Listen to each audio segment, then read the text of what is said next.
Welcome to Catchy Cartoons. This is the third of my Halloween special videos, and I hope it will be one you can really sink your teeth into. That's because today I'm going to show you how to draw a thirsty vampire. So let's get drawing. We'll start the rough with a circle for the head, an eye line about halfway up, and we'll give our vampire a big, strong jaw, a sweeping arc down to the chin, and straight up to the circle.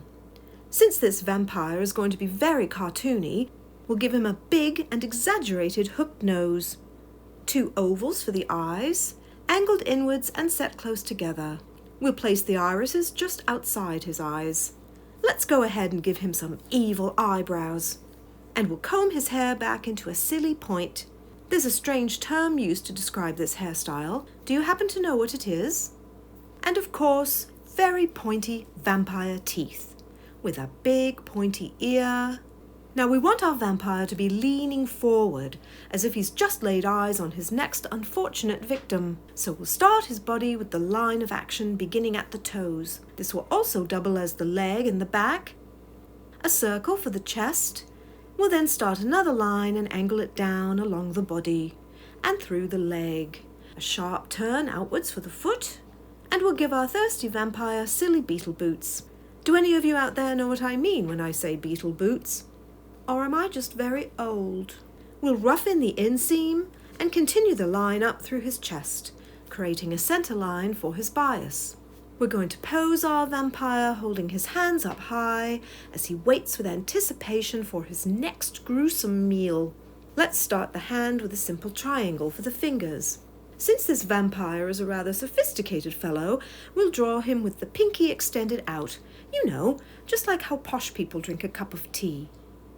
We'll give him puffy sleeves that are tight around the cuff, with a sweeping arc up and then around to the elbow. We'll finish the arm with a nice contrasting shape, with a straight line through the arm to his thumb.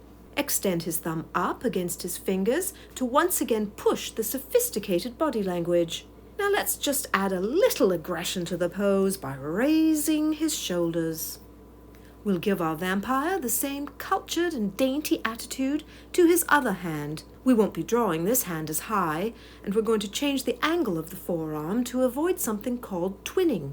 For those of you who don't know what twinning is, I'll explain later on in the video. For those of you who do know, or would like to have a guess, please feel free to leave a comment. The collar should be big and pointy. To make the drawing more interesting and to avoid twinning, we'll draw the screen right collar at a different angle. We'll finish the ruff with a flowing cape and move on to the first tie-down pass, where we'll build onto our drawing as we flesh out the shapes and forms, adding some finesse and bringing this thirsty vampire to life. Or do I mean death? Let's get the shapes of the eyes just right, making sure they're nice and beady. We'll thicken up those dastardly eyebrows, add some bags under his eyes. After all, he does tend to stay up very late into the night. And we'll add a subtle arc through the hair and into the forehead to create some form. Let's shave a bit off the bridge of his nose. We'll make him even sillier looking by giving him an overbite. We can do this by bringing the upper lip out a touch and by pulling the lower lip in quite a bit. We'll then knock the line out as we make the chin longer. Let's shave a bit off the jaw. And let's make sure those vampire teeth are very pointy indeed. And we'll have him licking his lips in anticipation by adding the tongue. Let's adjust the collar with a subtle wave to the line. A nice widow's peak for the hairline. Did you guess correctly that this is the term used for this hairstyle? Good for you. Keep his ear pointy, and we'll add some detail. Thicken up the leg just a smidge. Let's bang down the inseam and the cuffs of his pants. Keep the beetle boots graphic in shape. We'll create a bit more puff to the sleeve by flattening the arc along the top of his arm. Draw the cuff. We'll make the pinky a bit thicker, especially by the knuckle. Take the line down through the palm, creating an interesting symbol for the pad. Draw 2 fingers inside the ruff, and the index finger should be outside of the ruff. We'll be using an S-shaped line along the top of each finger, creating an interesting and graphic shape. It also hints at the finger joints and long, pointy fingernails. Let's round off the corner at the bottom of his hand. We'll maybe make his arms thicker and definitely add more puff to the shoulder and even more puff to the arm. What a silly word that is, but so much fun to say. Tie down the thumb. To make the hand interesting, be sure to raise the index finger and we'll use the same shapes as the fingers on the other hand and make sure those fingers stay pointy. We'll draw the cuff in and then more puff to the sleeve. Oh dear, there's that word again. We'll make a slight adjustment to his cape. And we'll also add some scallops. No sillies, not the creatures that live in the sea, but the ones often found bordering the edges of fabrics like this. But just think how funny he would look with seafood dangling from his cape. We'll make this scalloped edge fun by using random shapes and sizes. Let's draw the cape over his shoulders and let's give him a silly bow tie. We'll draw the waist and his waistcoat. We'll finish this first tie-down pass by adding ruffles to his shirt and move on to the second tie-down pass. Our thirsty vampire is in really good shape, so I don't think there will be much of a need to polish this drawing. It will just be a matter of applying a darker and more committed line. Let's make sure the facial elements, especially the eyes, are bang on. All of the pointed elements in the drawing, such as the upper lip, teeth, hair, widow's peak, collar, should feel really, really pointy. Now, earlier in this video I mentioned twinning. Twinning is a mirrored or symmetrical pose which can make for a dull and lifeless drawing, and for the most part it should be avoided. We'll commit to the pointy beetle boots, and that screen left hand is looking a touch muddy, so we'll tighten it up. And remember, again, keep those fingers pointy.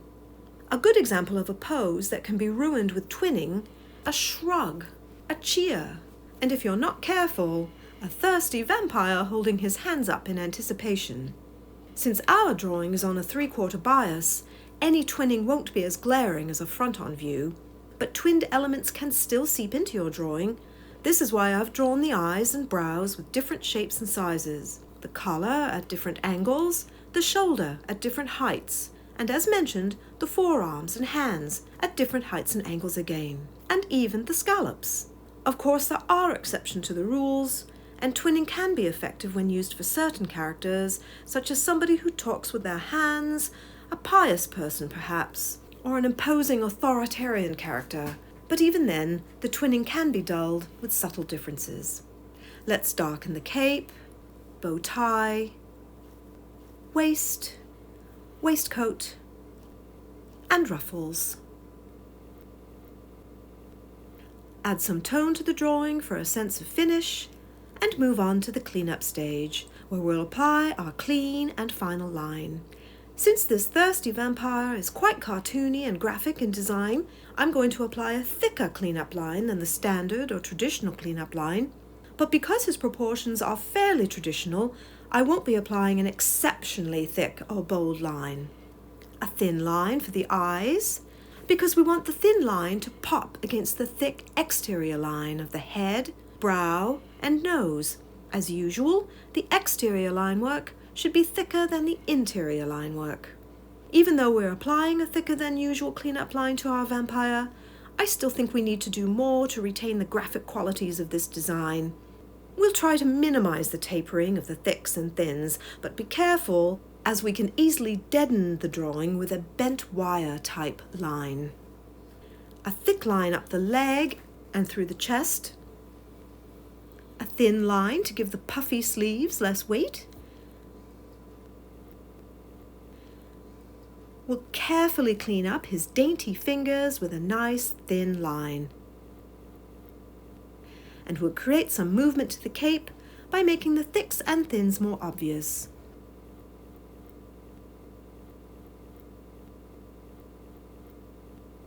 Let's finish the cleanup stage with a nice thin line for the waistcoat and ruffles, and our thirsty vampire is now ready for colour.